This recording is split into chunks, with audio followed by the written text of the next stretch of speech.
Hello, good afternoon everyone. Then I hope आप सभी लोग ठीक होंगे। तो बात करते हैं आज के टॉपिक पर। जैसा कि आप सभी को मालूम है, हम लोग इस टाइम अपने आईडी के फर्स्ट ईयर के फोर्थ पेपर को कवर कर रहे हैं। तो फोर्थ पेपर में ये हमारा टॉपिक है आज का 4.2 होने वाला है।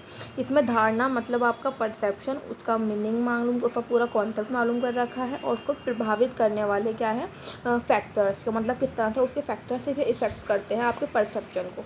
ये हमारा 4.2 है फोर्थ पेपर का।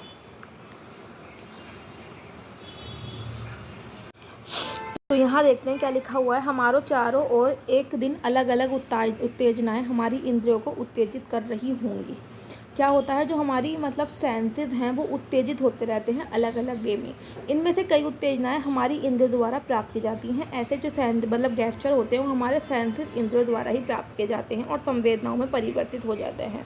और क्या होता है कि आपके मतलब संवेदनाओं में वो चेंज हो जाता है। संवेदनाएं मस्तिष्क के संबंधित भागों तक संचारित होती रहती है। जैसे हमारे में जो भी सेंसेस का हमारे वर्क है वो सब कहाँ पे वर्क होता है, वो हमारे मस्तिष्क में ही होता है। मस्तिष्क हमारी फुल बॉडी को का मतलब संचालन करता है, उसे संबंधित करता है। तो जो भी हमारे सेंसेस द्वारा इश्यूज होते हैं वो हमारे मस्तिष्क में ही द्वारा ही संचालित किए जाते हैं।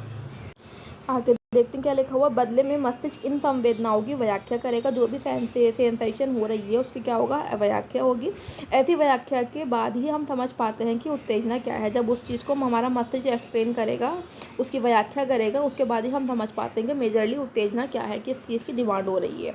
इसलिए हमारे आसपास की दुनिया को समझने में सबसे पहले ध्यान, उसके बाद संवेदना और अंत में मस्तिष्क द्वारा व्याख्या होती है। इसलिए जो भी हमारा आसपास में हम लोग की दुनिया है उसमें जो चीज़ें समझ होती हैं उसको हमें समझने के लिए सबसे पहले उस पर अटेंशन देना पड़ता है।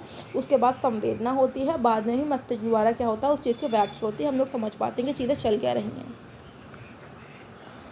आगे देखते हैं क्या है कि उत्तेजना की व्याख्या की इस प्रक्रिया को धारणा के रूप में भी जाना जाता है। जो भी हमारी उत्तेजना की व्याख्या है कि जो हमारी चीज़ें अंदर हमारी फीलिंग्स वो उत्पन्न हो रही हैं, उसकी जो प्रोसेस है वो आपका परसेप्शन के रूप में भी जाना जाता है। इसलिए जो धारणा में दो प्रक्रियाएं होती हैं। जो हमारा परसेप्शन है उसमें धारणा को परसेप्शन बोलते हैं। दो प्रकार की क्रियाएँ शामिल होती हैं। संवेदना की व्याख्या करना मतलब जो भी हमारी उत्तेजना हुई, उत्तेजना के बाद जो हमारी संवेदना उत्पन्न होती है उसके द्वारा जो हमारा मस्तिष्क उस चीज़ को एक्सप्लेन करता है, सबसे पहले वो आता है। लेकिन किसी भी उत्तेजना की व्याख्या के लिए पिछले अनुभव की भी आवश्यकता होती है। जब आप किसी भी उत्तेजना को के बारे में बताना चाहते हो तो उसके लिए हमारे जो पूर्व एक्सपीरियंसेस होते हैं वो भी आवश्यक होते हैं।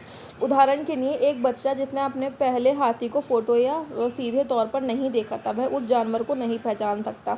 जबकि दूसरा बच्चा जिसने पहले देखा था वह उस जानवर को आसानी से पहचान लेगा। एक चीज़ होती है कि पिक्चर के थ्रू भी एक बच्चे ने हाथी को नहीं देखा, दूसरे ने देखा। जो उसका परसेप्शन है उसको नहीं पता किस तरह से आपका जानवर दिखता है, लेकिन दूसरे बच्चे ने फोटो को देख रखा है। यहाँ पढ़ते हैं क्या है, इसलिए धारणा को पिछले अनुभव के आधार पर वर्तमान उत्तेजना की व्याख्या की प्रक्रिया के रूप में परिभाषित किया जा सकता है। इसलिए जो आपका परसेप्शन है, जो आपके पहले के अनुभव हैं, उसके ही आधार पर प्रेजेंटली जो आपकी उत्तेजनाओं की व्याख्या की जो प्रोसेस होता है उसके रूप में भी आप क्या कर सकते हो, परिभाषित कर सकते हो। उत्तेजना उतनी सरल नहीं होती है जितनी यहाँ बताया गया है। जो आपका परसेप्शन होता है वो इतना ईजी नहीं होता है। यह क्या है, एक एकीकृत दृष्टिकोण ही, एक अप्रोच है, एक सिंथेटिक प्रक्रिया है जहाँ विभिन्न शारीरिक और मनोवैज्ञानिक क्रियाएं शामिल होती हैं। जहाँ पे हमारा फिजिकल और हमारी साइकोलॉजिकल दोनों प्रकार की प्रक्रियाएं जो हमारी एक्टिविटीज होती हैं वो इसमें इंक्लूड की जाती हैं। उदाहरण के लिए इंद्रियों की सटीकता, संवेदनाओं की स्पष्टता, किसी व्यक्ति की मानसिक स्थिति आदि। अन्यथा हमारी धारणा गलत हो सकती है। किसी के बारे में हमारा परसेप्शन, उसके बारे में हमें सोचना, कभी कभी हम चीज़ जो परसेप्शन लगा लेते हैं वो गलत हो जाता है। तो इसमें क्या है कि हमारी धारणा भी कभी कभी गलत होती है कि हमें लगता है कि इंसान की मानसिक स्थिति ठीक नहीं है या फिर इसकी इंद्रियों का सटीकता से संचालन नहीं हो रहा है, इसकी संवेदनाओं की स्पष्टता नहीं है। जो भी एक्सेट्रा हम किसी के बारे में अनुभव करते हैं, कभी कभी वो परसेप्शन करते हैं, वो हमारा गलत भी साबित हो जाता है। आगे देखते हैं क्या लिखा हुआ। धारणा को प्रभावित करने वाले कारक मतलब वो जो आपका परसेप्शन है उसको इफेक्ट करने वाले फैक्टर्स। अवधारणात्मक क्षमताओं में व्यक्तिगत अंतर न होते हैं। जो भी हमारी क्षमताएं, कैपेसिटीज़ होती हैं उसमें इंडिविजुअल डिफरेंसेस होते हैं। दो लोग एक ही उत्तेजना को अलग अलग तरह से महसूस करते हैं। क्या होता है, हर एक का देखने का नज़रिया अपने चीज़ों को अलग होता है। जो जिस प्रकार से उत्तेजनाएं उत्पन्न होती हैं तो हर कोई उसको अलग फील कर सकता है। लोगों की धारणाओं को प्रभावित करने वाले कारण, जिस प्रकार से आपकी क्या होता है परसेप्शन इफेक्ट होता है, उसके विभिन्न कारक हैं, फैक्टर्स हैं। हम एक पहला पढ़ेंगे, क्या लिखा, अवधारणात्मक शिक्षा के मतलब आपका परसेप्शनल रिलेटेड एजुकेशन। पिछले अनुभवों या हमें मिलने वाले किसी विशेष प्रशिक्षण के आधार पर हम में से प्रत्येक व्यक्ति कुछ संवेदी इनपुट पर जोर देता है। जो हमारे पहले मतलब कि हमारे पहले एक्सपीरियंसेस हैं, उसके थ्रू जो हमें ट्रेनिंग मिल रही है, उसके आधार पर प्रत्येक व्यक्ति कुछ क्या होता है, जो संवेदी इश्यूज़ होते हैं, जो उसका सेंसरी इश्यूज़ होते हैं, उस पर जोर देता है, दूसरों को नज़रअंदाज करना सीखता है। उदाहरण के लिए एक व्यक्ति जिसे कलात्मक या अन्य कुशल नौकरियां जैसे किसी व्यवसाय में प्रशिक्षण प्राप्त किया है, कोई भी एक स्पेसिफिक ट्रेनिंग उसने ले ली है, वह अन्य प्रशिक्षित लोगों की तुलना में बेहतर प्रदर्शित कर सकता है। जो अन्य मतलब अनट्रेन लोग होंगे, वो आपस में अगर हम दोनों का मतलब कि कंपैरिजन करें तो क्या है, जिसने ट्रेनिंग ले रखी है वो उसका प्रदर्शन अलग होगा, अच्छा होगा। ऐसे अवधारणात्मक कौशल के लिए अनुभव सबसे अच्छा शिक्षक है। अगर आपको इस तरह के मतलब के अनकॉन्सेप्टेबल स्किल्स देखने को मिलते हैं, तो उसके लिए जो आपका अनुभव है, आपका है ना एक्सपीरियंस है, वो सबसे अच्छा एक टीचर है आपके लिए। उदाहरण के लिए अंधे लोग लोगों को उनकी आवाज़ या उनके कदमों की आवाज़ से पहचानते हैं, क्योंकि जिसके पास एक क्षमता नहीं है देखने की, तो उनके पास दूसरा परसेप्शन है चीज़ों को अज्यूम करने का, वो उनकी आवाज़ के थ्रू या फिर उनके पैरों की आवाज़ के थ्रू पहचान लेते हैं। उसके बाद सेकंड हम फैक्टर देखें, बी कौन सा है, मानसिक सेट, आपका मेंटल सेट। सेट का तात्पर्य कुछ संवेदी इनपुट प्राप्त करने की तैयारी या तत्परता से है। क्या वो प्लानिंग से है एक तरीके से। एक प्रत्याशा व्यक्ति को अच्छे ध्यान और एकाग्रता के साथ तैयार रखती है। जो क्या है, एक व्यक्ति है जिसका जो अटेंशन है और उसका कॉन्सेंट्रेशन है वो क्या है, अच्छा है। उदाहरण के लिए हम सब किसी ट्रेन के आने की उम्मीद कर रहे हैं, तो हम उसके हॉर्न के ध्वनि को सुनते हैं, भले ही शोर बहुत अधिक हो।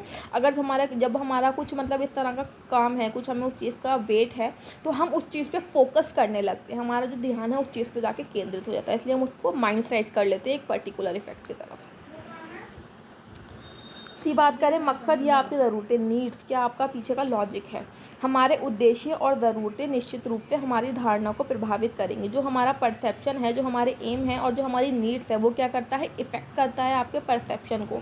उदाहरण के लिए एक भूखा व्यक्ति अन्य वस्तुओं के बीच केवल खाद्य पदार्थों को पहचानने के लिए प्रेरित होता है, जब तक उसका मकसद पूरा नहीं होता। जब भी मतलब क्या होता है, हर किसी की अपनी नीड होती है। जब तक कोई भी इंसान भूखा होता है, तब तक ही उसे खाने की वैल्यू होती है। तो यहाँ पे बात कर रखी है, जब एक भूखा व्यक्ति है, अन्य वस्तुओं के बीच उसे किसकी पहचान होगी, किसको ढूंढेगा, वो सिर्फ खाद्य पदार्थों की चीज़ों को ही पूछेगा, वो उसके लिए उसको प्रेरित कर रही होती हैं।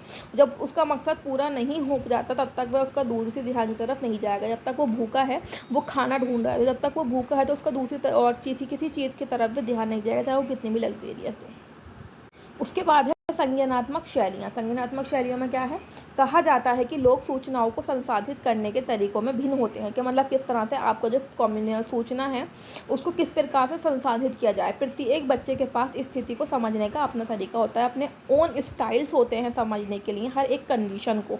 ऐसा कहा जाता है कि लोग लचीले होते हैं, उनका ध्यान अच्छा होता है। जो फ्लेक्सिबल लोग होते हैं, उनका अटेंशन जो फैक्टर होता है वो अच्छा होता है, और वे हस्तक्षेप करने वाले प्रभावों से कम प्रभावित होते हैं। जो उन्हें इंटरेक्ट करते हैं, है ना, तो वो क्या होता है, वो ऐसे फैक्टर से वो बहुत कम प्रभावित होते हैं। और संकुचित अन्य के लोगों की तुलना में आंतरिक ज़रूरतों और उद्देश्यों पर कम हावी होते हैं। जो उनकी नीड्स होती हैं और जो उनके एम्स होते हैं, वो उन पर हावी नहीं हो पाते, जो लोग अपनी चीज़ों पर फोकस रहते हैं। तो यहाँ हमने कॉन्सेप्ट पढ़ा है परसेप्शन का। उसके बाद हमने उसके फैक्टर्स को भी देखे, क्या क्या उसे इफेक्ट करता है परसेप्शन को, कौन कौन से फैक्टर्स। देन आई होप आप चीज़ों को समझ में आई होंगे। Then thank you for watching my video.